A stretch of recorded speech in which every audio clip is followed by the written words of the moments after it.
Et c'est dans ces conditions que se dispute cette 18e journée d'Arkema Première Ligue. On l'a dit, match très important en bas de tableau et de tableau pour Reims et Fleury.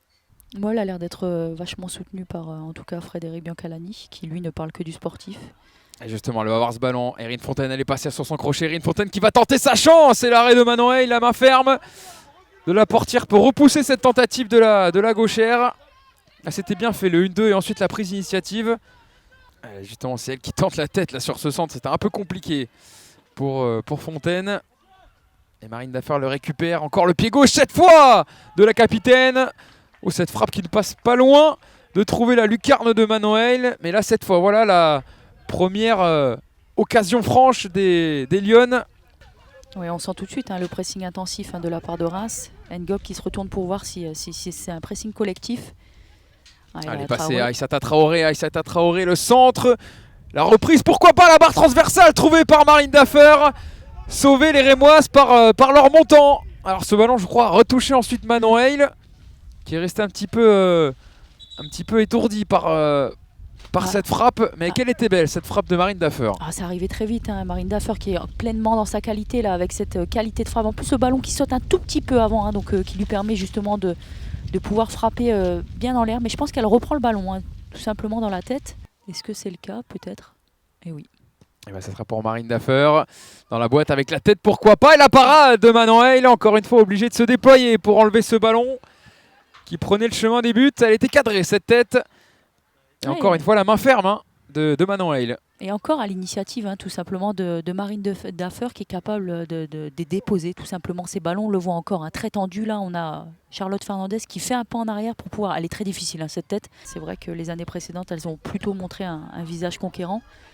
On va attendre de voir cette action. Attention, ce ballon peut-être pour Batsheba Louis. Batsheba Louis qui trouve Erin Fontaine qui a manqué son geste. Erin Fontaine dans la continuité, l'arrêt de Manon Hale. Et ensuite, Batsheba Louis qui est en position de hors-jeu. Et quelle occasion là, le geste... a manqué tout simplement d'Erin Fontaine qui avait la balle du 1-0 au bout du pied. Donc très bonne passe de la part de Batsheba.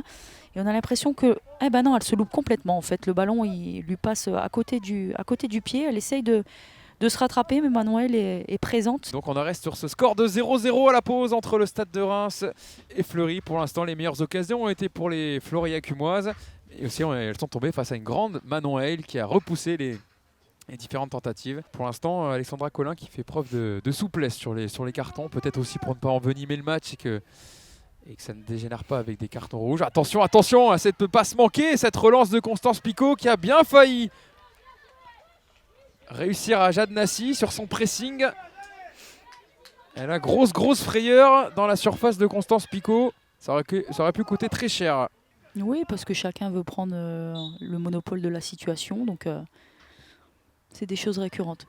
Et Manon Hale, encore une fois, qui a la main ferme pour enlever ce corner très bien tiré, très bien frappé de la part de Marine Daffer.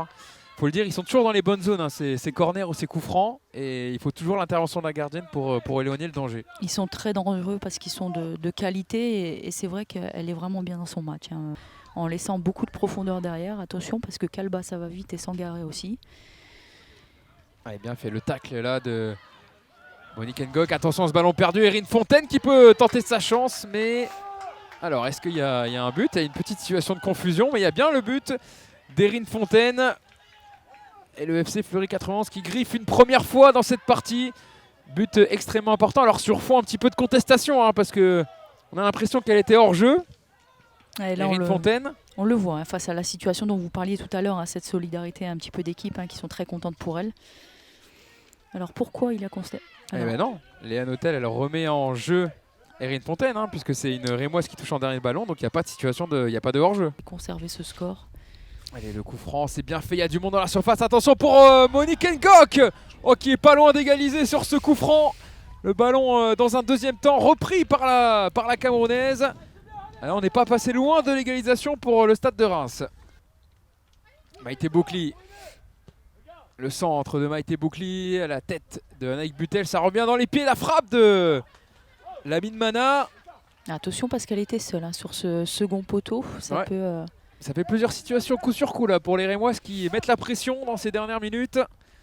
Attention à ne pas regretter peut-être d'avoir été chercher ce deuxième but pour Fleury.